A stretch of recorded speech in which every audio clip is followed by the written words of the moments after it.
It's a pleasure to be here, and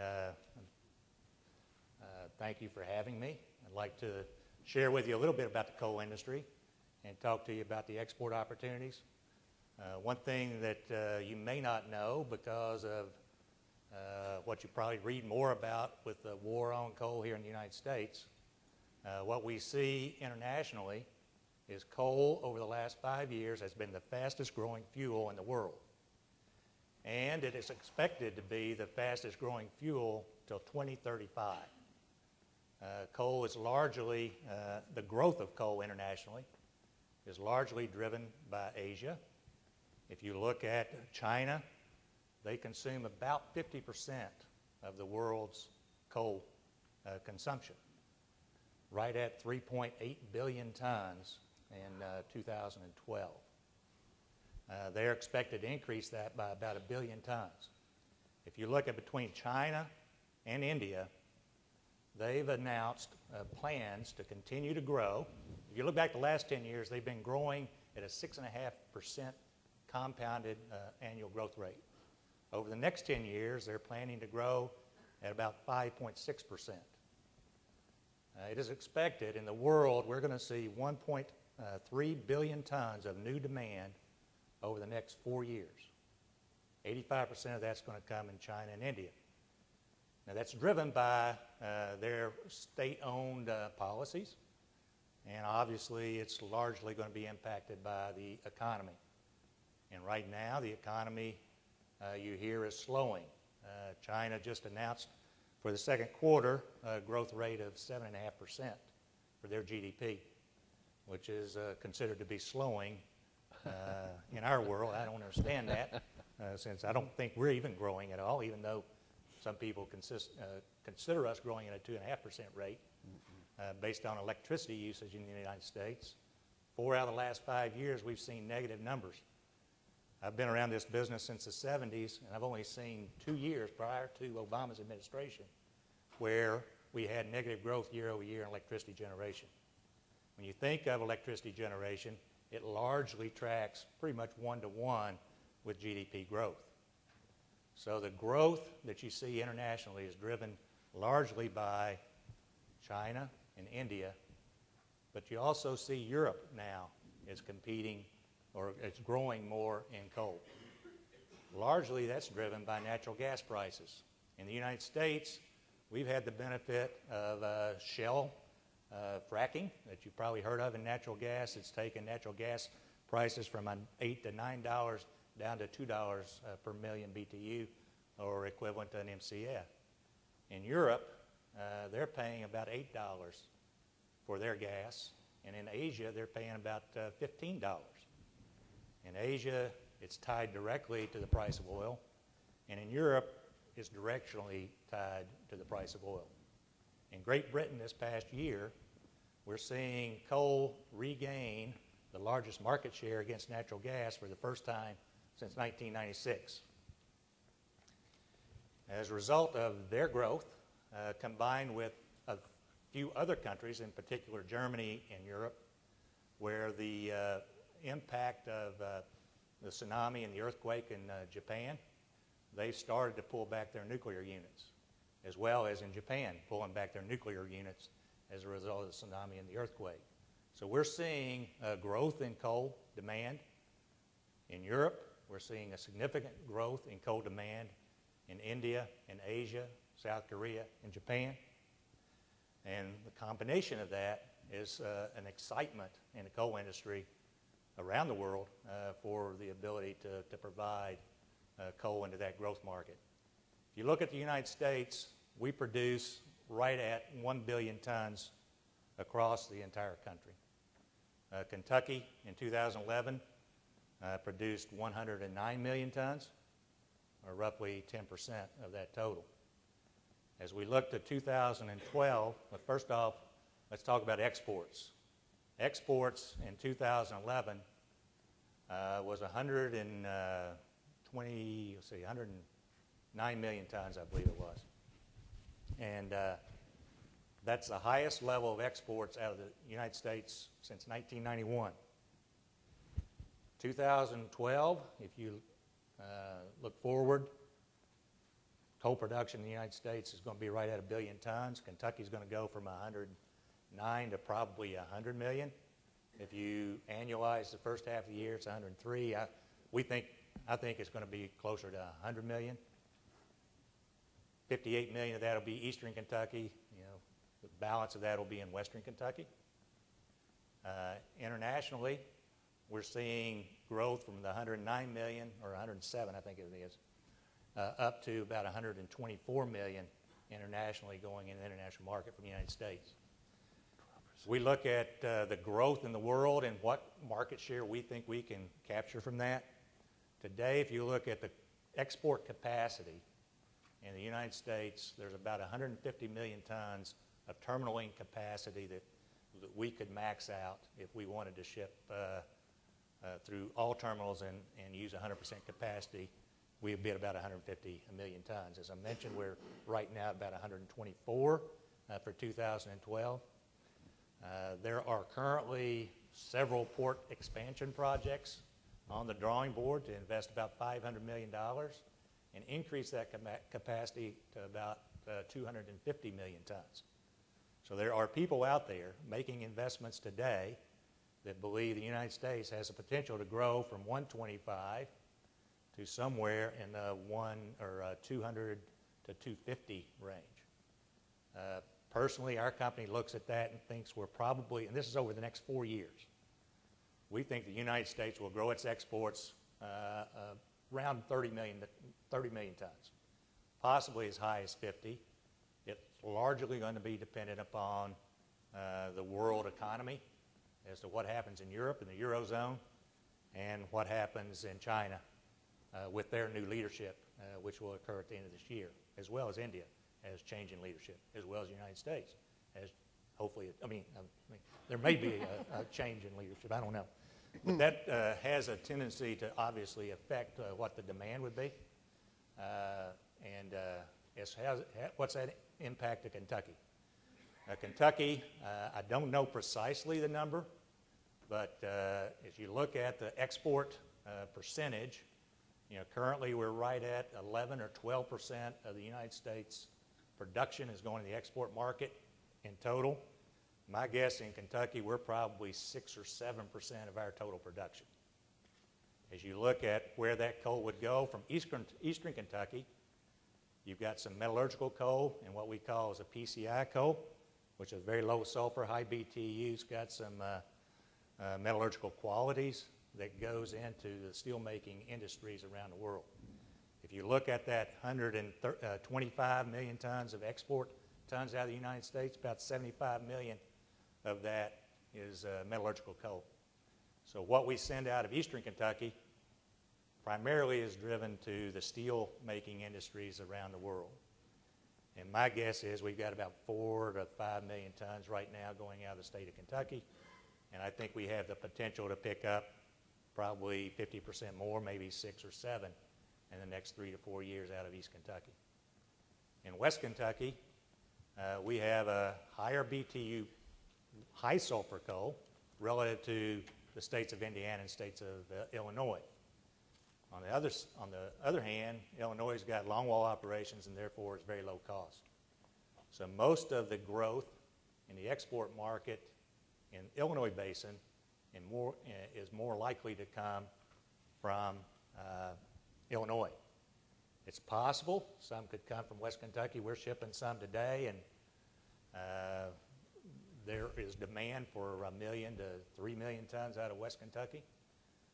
But I believe if we can get our economy rolling in the United States, that there's going to be a higher value proposition for the West Kentucky coal producer to sell in the domestic market instead of the international market. So if there's continued pressure on the coal industry, I think we will share in a larger percentage in the export market. If, on the other hand, we can get an economy growing in this country and more favorable policies towards coal consumption, then I think we will see more of our United States coal staying in this country. We historically have been a swing provider, and that's primarily driven because with transportation costs, it's more attractive to sell into this market than to sell in international markets. As you look at the other coal producers internationally, we're a high-cost producer. What we have to sell is quality. Our quality is significantly better than the coal that's produced in other countries. So as we look at the state of Kentucky, unfortunately, the benefits of the international market are only going to help cushion some of the decline that I anticipate that we're going to see primarily in eastern Kentucky as a result of the current environmental regulations that are coming down. Be glad to answer any questions. Thank you all very much. Thank you very much.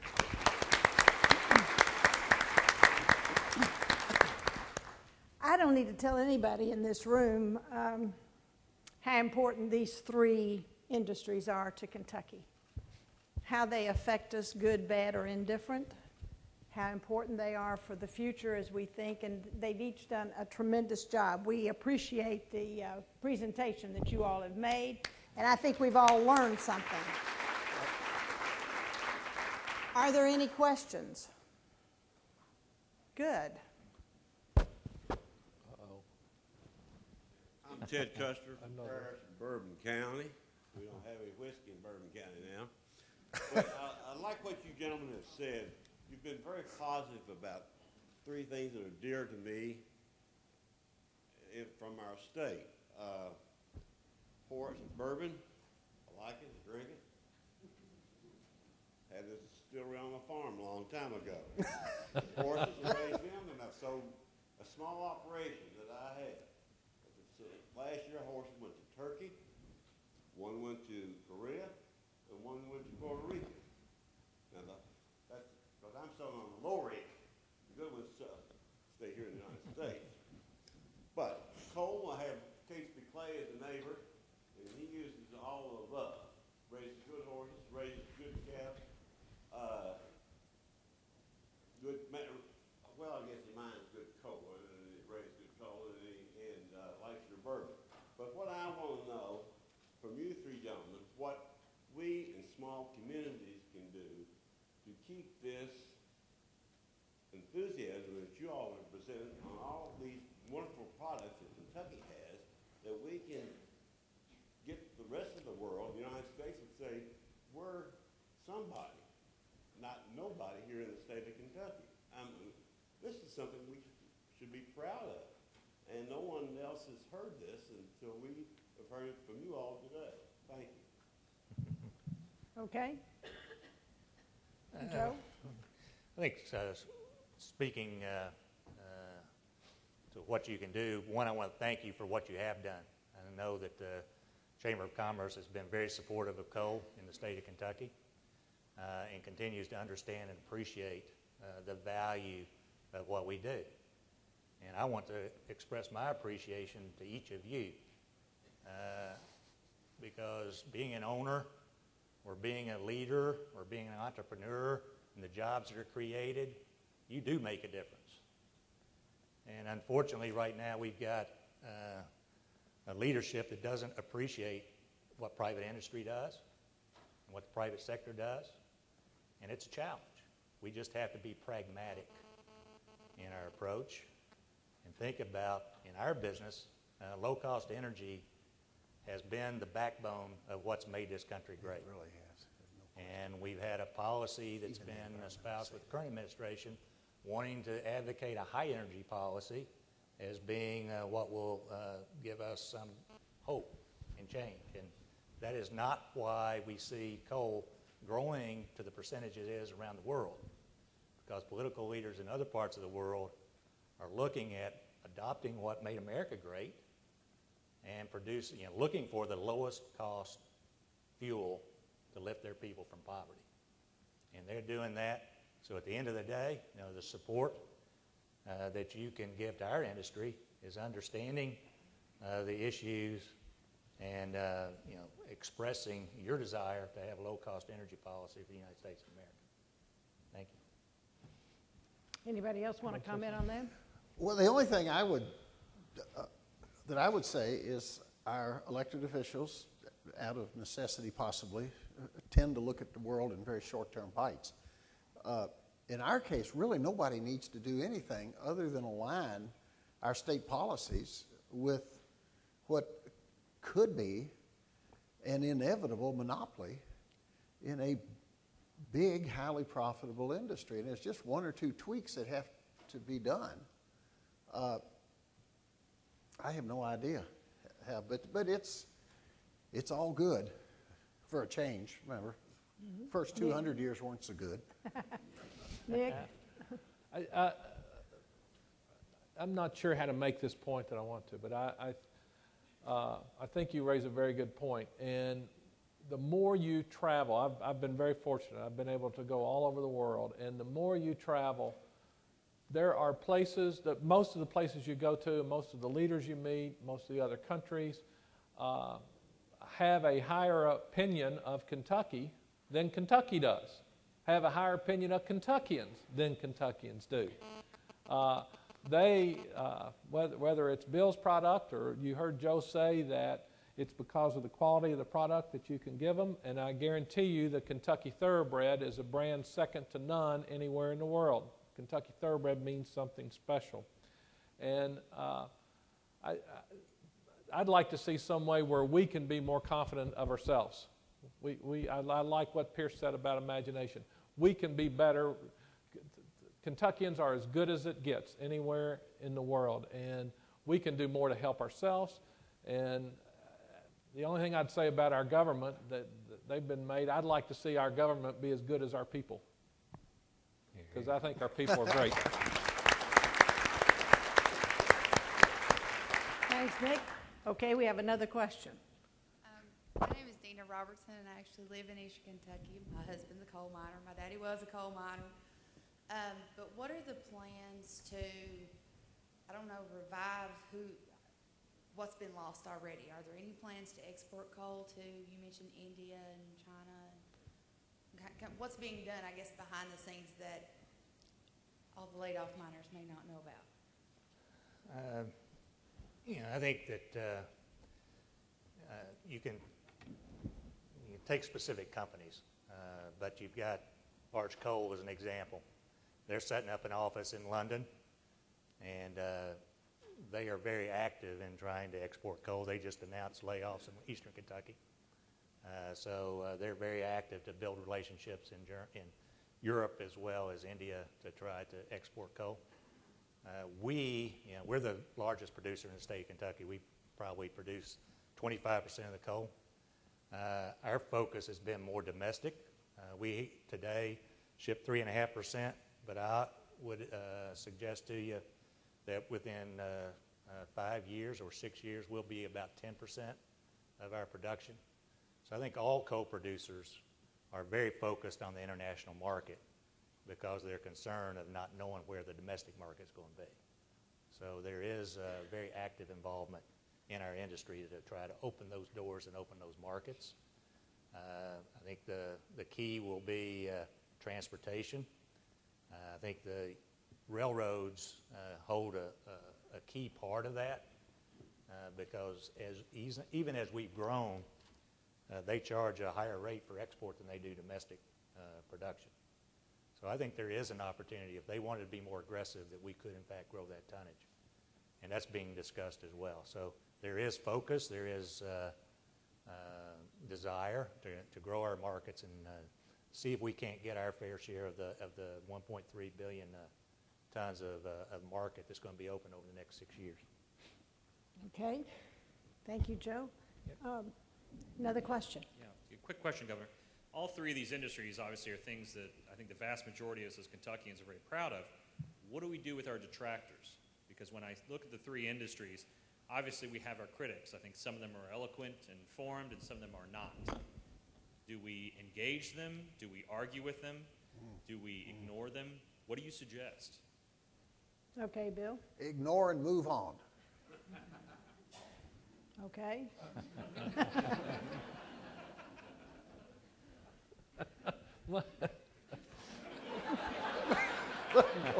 Speechless. Our situation is a little different. We have substantial issues in our industry, and I think that the way that we do it is to be intellectually honest with ourselves, to recognize that we need to evolve in a modern world, and we need to be honest in the sense and disciplined in the sense that there are reforms that we need to make in our industry. At our core, a great horse race to me is as good as any sporting event that there is, and an afternoon at Keeneland is as great as any afternoon that there can be. But we are a little bit anachronistic, perhaps in some people's eyes, and we're not reproducing what we're doing here at Keeneland all over the country. We need to be honest about what drugs we're putting in horses, because we're making those decisions, and the modern sports consumer is going to demand it. We need to be honest about the safety of the horses, because the modern sports fan is going to demand it. But if we do those things, we can have every bit as bright a future as any sport. If you just walked around Keeneland, you'd think it was as good a sport as there is, basketball, football, baseball, or anything else. So I think in this modern day, you have to be intellectually honest with yourself, and if you need to improve your industry, be honest and roll up your sleeves and do the hard work to make it better for future generations.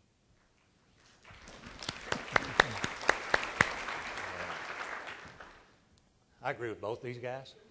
There's some people you can't talk to because there's not an alignment of interest.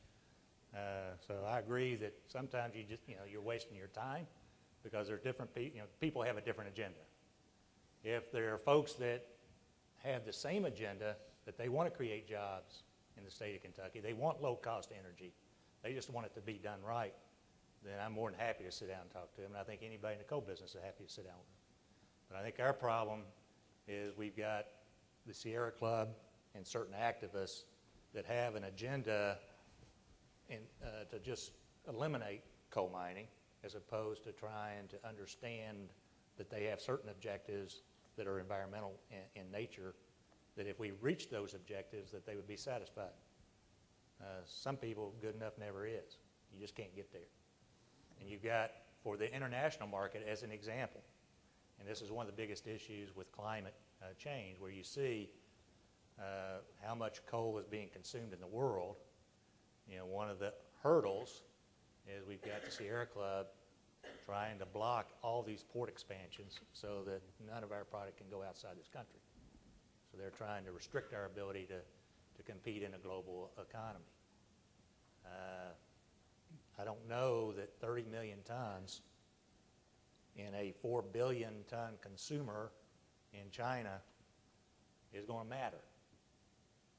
And yet we've got an adversary that is spending millions of dollars to try to stop this country from exporting 30 million tons. And there's no question that if we don't ship that 30 million tons, that South America, South Africa, Australia, Indonesia, they'll ship that. So it's going to happen. They're going to consume that coal. And we as a country have to decide if we want to participate in that or not. And that's our challenge. I'd be more than happy if we've got an alignment of interest to meet whatever demands that are reasonable demands. But we have to be pragmatic in a world that's very competitive as to what we want to do as far as our economic growth and our well-being. Thank you, John. Okay, we're running out of time, and I know shortly you need to go, and Dave's going to come up here. But I don't have to tell anybody in this room, I don't think, how I feel about trade, how I feel about export, and how important I think it is for the state of Kentucky, for our future, for my grandkids and your grandkids and our great-grandkids and whatever. Extremely important. There's a great team in this room. You all working together from one end of our state to the other can make a lot of things happen. The key to so much, they've done a great job of giving us information. I know that you heard some things that you didn't know, because I did too. And we just got to help educate the people of Kentucky and everybody else. The one thing that's very obvious is that around the world, no matter where you go, and I love to represent Kentucky. because it's so much better than trying to promote North Dakota. And they do love Kentuckians, and they love it when they get invited over here. So we want to be bringing more people over here and you all meeting them because they love Kentuckians. I used to say if I could get a company to come to Kentucky, I stood better than a 50-50 chance that they'd decide to come here once they met you all. It just works that way. You know, as you sit here right now, half the world's asleep. They've already lived today. My question is, did their children learn more than our children are learning? And are the business people making better decisions or more decisions than we're making? That's something I live with every day of my life. When I wake up of a morning, I'm thinking about what are we going to do today to try to outcompete, outwork, outfox, but bring things to Kentucky every single day. And so I want to thank you all for allowing me to be here today and for allowing me to have served you. It was quite an honor. And once again, let's thank these panelists because they did a great job representing their industry. Thank you all.